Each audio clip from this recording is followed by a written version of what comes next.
Dios los bendiga a cada uno de ustedes, mis hermanos. Bienvenidos al capítulo número 14 de la serie El deseado de todas las gentes, a la luz de la doctrina de Dios.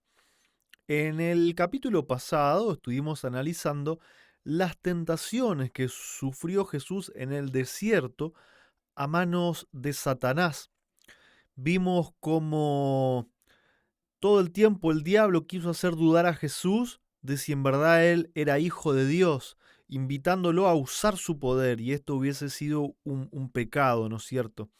Vimos la diferencia entre fe y presunción, y también analizamos, o meditamos, mejor dicho, en esa verdad tan pero tan preciosa de que Jesús dejó absolutamente todo en el cielo y vino a esta tierra para darnos salvación, corriendo el peligro de haberse perdido eternamente.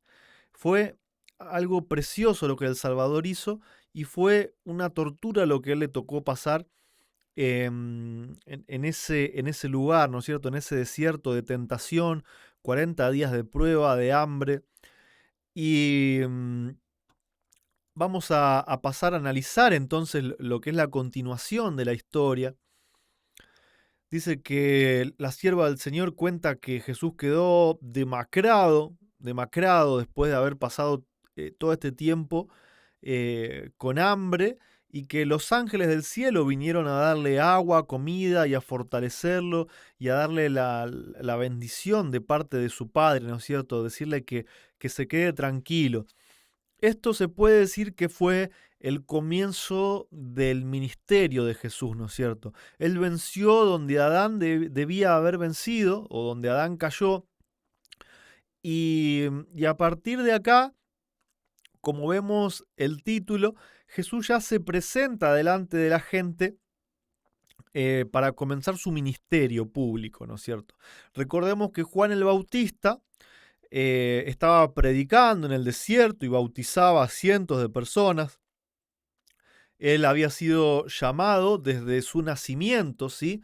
Se le había profetizado a sus padres que Juan iba a ser aquel que preparara el camino para la venida del Mesías, iba a llamar al pueblo al arrepentimiento, a la confesión de pecados, al bautismo, y esto es lo que seguía sucediendo mientras Jesús estaba en el desierto, ¿no? Y la sierva del Señor nos cuenta que había muchos de los, o la mayoría de los dirigentes, que escuchaban las noticias de lo que Juan hacía, pero por la terquedad y el orgullo no estaban dispuestos a acercarse a ser enseñados por él. Ellos creían que Juan tenía que pedirles permiso, que ellos deberían darle su venia para trabajar, y sin embargo Dios hizo todo lo contrario, ¿no es cierto? Le dijo a Juan que creciera y que se desarrollara en el desierto, lejos de las escuelas de estos maestros, para no contaminarse. En un momento, bueno, mandan una delegación los sacerdotes para preguntarle a Juan, ¿no es cierto? ¿Y tú quién eres? ¿Sos Elías? ¿Sos Moisés? ¿Quién sos? O sea, ¿qué tenemos que decir de lo que tú dices de ti mismo, ¿no es cierto? Y ahí Juan es cuando dice: yo soy la voz que clama en el desierto, enderezad el camino del Señor, como dijo Isaías el profeta. Vemos que Juan, teniendo semejante trabajo, aún así conservaba esa humildad y no quería que lo vean a él, sino que todo el tiempo eh, señalaba a Cristo mismo, ¿no es cierto? Muchos de los que estaban reunidos al lado del Jordán, ¿sí?, habían estado presentes en ocasión del bautismo de Jesús, pero la señal dada entonces había sido manifestada para unos pocos de entre ellos. O sea, no todos habían visto, ¿se acuerdan? Esos rayos de la gloria de Dios que la Biblia llama Espíritu Santo y que se habían puesto sobre Jesús en forma de una paloma, que era el emblema de su carácter. No todos pudieron discernir y ver esta escena, ¿no es cierto? Durante los meses precedentes, durante el ministerio del Bautista, muchos se habían negado a escuchar el llamamiento al arrepentimiento. Así habían endurecido su corazón y obscurecido su entendimiento. Cuando el cielo dio testimonio a Jesús en ocasión de su bautismo, no lo percibieron. O sea, cuando Dios dijo, este es mi Hijo amado, hay gente que no lo entendió, no lo vio, porque tenía el corazón duro y cerrado. Eso está ocurriendo también, lamentablemente, hoy. Los ojos que nunca se habían vuelto con fe al invisible no vieron la revelación de la gloria de Dios. Los oídos que nunca habían escuchado su voz no oyeron las palabras del testimonio. Así sucede ahora. Con frecuencia, la presencia de Cristo y de los ángeles ministradores se manifiesta en las asambleas del pueblo. ¿Quién? Esto está hablando de nosotros, ¿eh? O sea, ¿quién se manifiesta en las asambleas del pueblo? Cristo. La presencia de Cristo y de los ángeles ministradores. Y sin embargo, muchos no lo saben. No disciernen nada insólito. Pero claro, si creen que es otro el que viene, creen que es un tercer Dios que tenía ahora el trabajo de venir después de Cristo y no aceptan a Cristo, no lo reconocen, no lo distinguen, ¿no es cierto? Pero la presencia del Salvador se revela a algunos, a los que lo aceptan, a los que lo reconocen. La paz y el gozo animan su corazón. Son consolados. ¿Quién debía venir después de Cristo? El Consolador. ¿Quién es el Consolador? La presencia de Cristo. Son consolados, estimulados y bendecidos. Todos aquellos que reconocen al Consolador como Cristo mismo, como su presencia divina, tienen su corazón animado, son consolados, estimulados y bendecidos. Y todo el resto le pasa como le pasó al pueblo, que no lo reconocieron, no lo esperaron y no pudieron discernir el momento en el que el Padre da testimonio de su Hijo. Al día siguiente, Juan vio venir a Jesús con la luz de la gloria de Dios descansando sobre él. ¿Se acuerdan? Rayos de la gloria de Dios descendieron del cielo. Ahora Juan lo ve venir a Jesús entre la multitud. Esto ya es después del bautismo, después de la tentación del desierto. Vuelve Jesús a ver a Juan, ¿no es cierto? Y Juan dice, he aquí el Cordero de Dios que quita el pecado del mundo.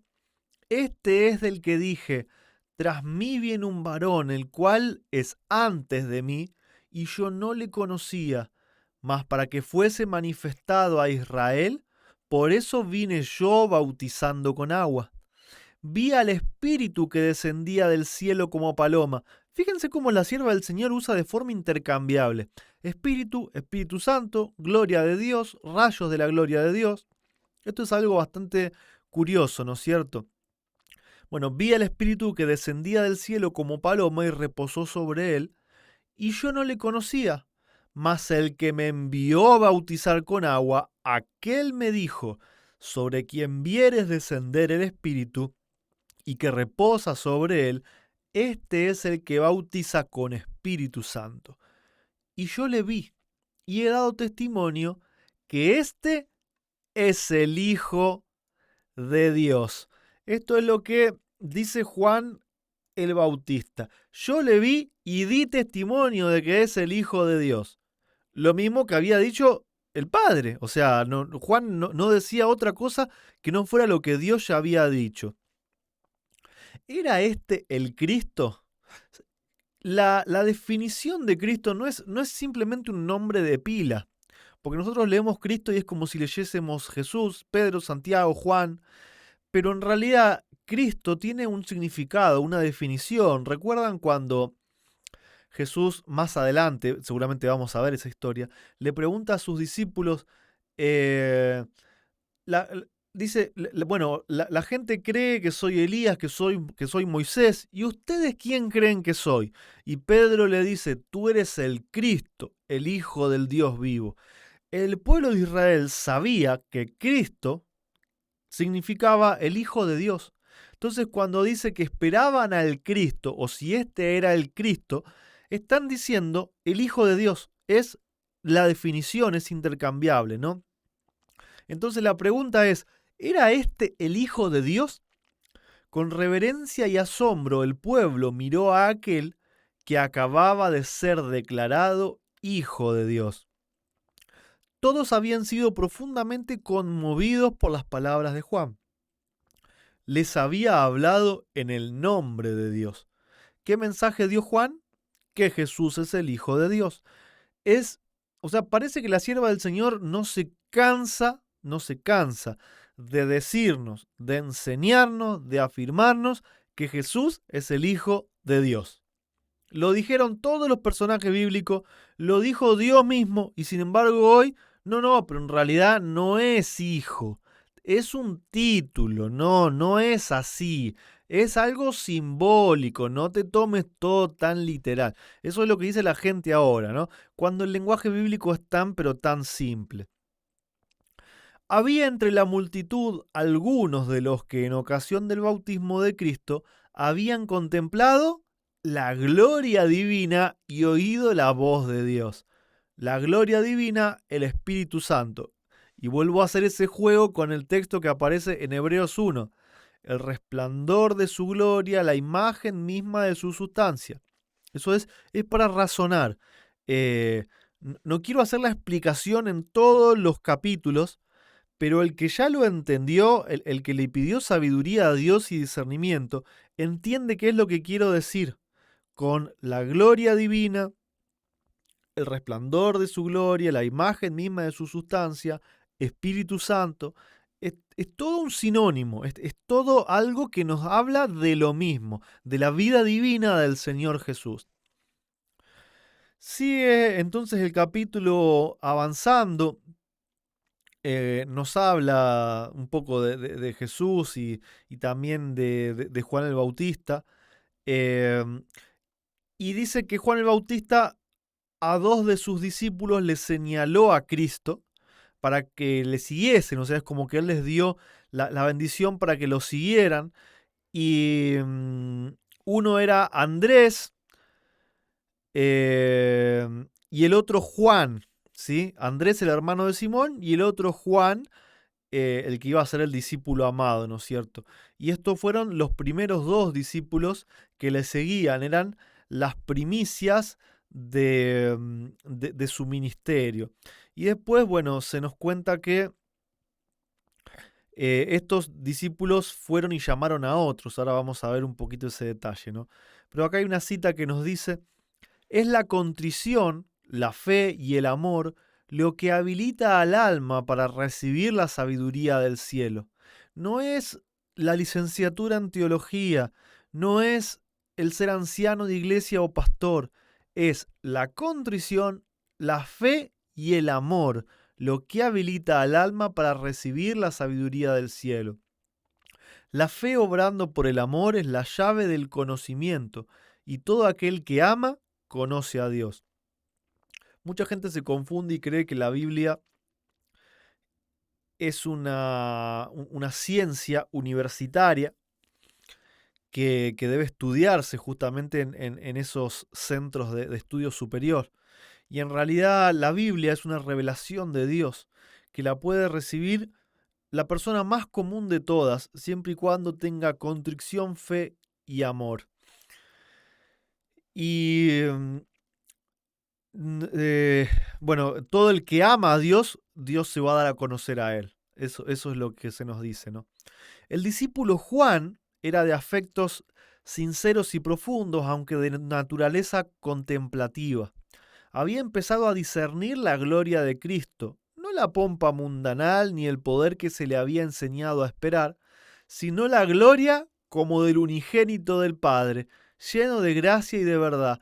Estaba absorto en la contemplación del maravilloso tema. Se agrega ahora uno más, el discípulo Juan, que apenas lo empezaba a seguir, se dio cuenta que Jesús era la gloria de Dios, era el unigénito del Padre. No le costó mucho tiempo a Juan darse cuenta que Jesús era el Hijo de Dios. Bueno, acá nos cuenta también que Andrés fue en busca de su hermano Pedro, le dijo, hemos hallado al Mesías, y Pedro no se hizo llamar 2 veces. Enseguida se apresuró y fue al Salvador. Y ahí es cuando Jesús le dice, ¿no es cierto? Antes de que Pedro ya llegue, Jesús sabía, ya lo estaba esperando, y le dice, tú eres Simón, hijo de Jonás, tú serás llamado Cefas, que quiere decir piedra. Al día siguiente encuentran a Felipe, el Señor le dice, sígueme, y Felipe lo va y lo llama a Natanael. Y acá con Natanael también se da una situación curiosa, ¿no es cierto? Porque Felipe lo llama, pero Natanael ya lo había visto a Cristo en el río, lo había visto que era pobre, y estaba un poco desilusionado, ¿no es cierto? Porque seguían malinterpretando las escrituras, pensando que iba a venir un rey militar que los iba a librar e iba a instalar el reino terrenal. De hecho, Felipe cuando le dice, es el hijo del carpintero de Nazaret, y Natanael dice, ¿puede salir algo bueno de Nazaret? Sin embargo, Natanael había estado orando, le había dicho a Dios, si en verdad este es el Mesías, por favor decímelo, mostrame una señal. Si bien tenía prejuicios, él se dejó en las manos de Dios, que Dios haga su voluntad y si él era el Mesías, de verdad lo iba a seguir, pero Dios tenía que mostrárselo. Y cuando Natanael se estaba acercando a Jesús, Jesús le dijo, he aquí un verdadero israelita, en el cual no hay engaño. Sorprendido, Natanael exclamó, ¿de dónde me conoces? Respondiendo Jesús le dijo, antes que Felipe te llamara, cuando estabas debajo de la higuera, te vi. Esto fue suficiente. El Espíritu Divino, que había dado testimonio a Natanael en su oración solitaria debajo de la higuera, le habló ahora en las palabras de Jesús. Aunque presa de la duda y cediendo en algo al prejuicio, Natanael había venido a Cristo con un sincero deseo de oír la verdad y ahora su deseo estaba satisfecho. Su fe superó a la de aquel que le había traído a Jesús. Respondió y dijo, Rabí, tú eres el Hijo de Dios, tú eres el Rey de Israel. ¿Se dan cuenta de algo? El pueblo de Israel sabía que el Mesías era el Hijo de Dios. Sabían que Dios había tenido un hijo. Nunca el pueblo de Israel había creído en un Dios llamado Trinidad, conformado por 3 seres en un equipo. Eso no existió nunca en el pueblo de Israel. Nunca existió en el pueblo de Dios. No existe en todo el Antiguo Testamento una declaración tal. Israel tenía un Dios, y eso está escrito en la Shemá, en Deuteronomio, cuando dice, oye Israel, nuestro Dios uno es Dios el Padre, que se manifiesta a través de su Hijo unigénito. Hasta Nabucodonosor había entendido que Dios tenía un hijo y lo vio adentro del horno de fuego con los 3 jóvenes a los que había querido matar. Y nosotros hoy no lo entendemos, hay mucha gente que no lo quiere entender. Juan lo vio, se dio cuenta que era el Hijo de Dios, Juan el Bautista. Juan, el discípulo amado, lo ve, se da cuenta que era el Hijo de Dios. Natanael lo ve, se da cuenta que era el Hijo de Dios. Ah, pero no, nosotros en realidad no es hijo, es un título nada más. nada más que un título. Parece increíble la terquedad, ya rozando un poco, perdón la palabra, pero rozando un poco la estupidez, ¿no es cierto? De querer seguir haciendo de esto una ciencia, cuando esto no es nada más que el conocimiento de Dios, es el testimonio de Dios, es la palabra de Dios, que solamente las reciben aquellos que están deseosos de encontrar la verdad y de conocer al Dios verdadero. Ninguno llegará a un conocimiento salvador de la verdad mientras confíe en la dirección de la autoridad humana. ¿Qué significa esto? Que mientras sigas confiando en los pastores, teólogos y dirigentes para definir tus creencias, nunca vas a llegar a un conocimiento salvador de la verdad. Como Natanael necesitamos estudiar la palabra de Dios por nosotros mismos y pedir la iluminación del Espíritu Santo. Aquel que vio a Natanael debajo de la higuera, ¿quién vio a Natanael debajo de la higuera? Jesús. Y fíjense lo que acá está diciendo. Aquel que vio a Natanael debajo de la higuera nos verá en el lugar secreto de oración. O sea que si mi habitación es mi lugar secreto de oración, Jesús ahí está conmigo, ahí me ve. Es Jesús quien está con nosotros. Los ángeles del mundo de luz están cerca de aquellos que con humildad solicitan la dirección divina. Es mucho más sencillo de lo que la ciencia de la teología, la apologética, la hermenéutica y la aerostática nos quieren hacer creer. Es mucho más sencillo la palabra de Dios, el conocimiento del Dios verdadero. Y es muy triste que muchas personas se dejen guiar por seres humanos. Con esto Cristo dice en realidad, en la orilla del Jordán los cielos fueron abiertos y el Espíritu descendió sobre mí en forma de paloma. Esta escena no fue sino una señal de que soy el Hijo de Dios. O sea, ahora te lo está diciendo Jesús, yo soy el Hijo de Dios. Si creéis en mí como tal, como el Hijo de Dios, vuestra fe será vivificada. Veréis que los cielos están abiertos y nunca se cerrarán. Los he abierto a vosotros. Los ángeles de Dios están ascendiendo y llevando las oraciones de los menesterosos y angustiados al Padre Celestial, y al descender traen bendición, esperanza, valor, ayuda y vida. Vida. ¿Qué traen los ángeles? Vida a los hijos de los hombres. ¿Qué vida? Vida divina. ¿Qué vida? La vida de Jesús. La vida divina de Jesús, que es el Consolador, es traída por los ángeles, porque el cielo está abierto, pero solamente está abierto para los que creen en Jesús como el Hijo de Dios. Sigue diciendo, los ángeles de Dios pasan siempre de la tierra al cielo y del cielo a la tierra. Los milagros de Cristo en favor de los afligidos y dolientes fueron realizados por el poder de Dios mediante el ministerio de los ángeles. Y es por medio de Cristo, por el ministerio de sus mensajeros celestiales, cómo nos llega la bendición de Dios. O sea, por medio de Cristo que por medio de los ángeles. Habíamos leído anteriormente que los ángeles traen vida. Los ángeles traen a Cristo, traen la vida divina de Cristo. ¿Sí? Eso es el poder de Dios manifestado en nosotros. Es increíble entender tanto la verdad de la vida divina de Cristo como también del ministerio de los ángeles. Es un tema apasionante que puede ser una serie de videos completa por sí solos. Por sí solos.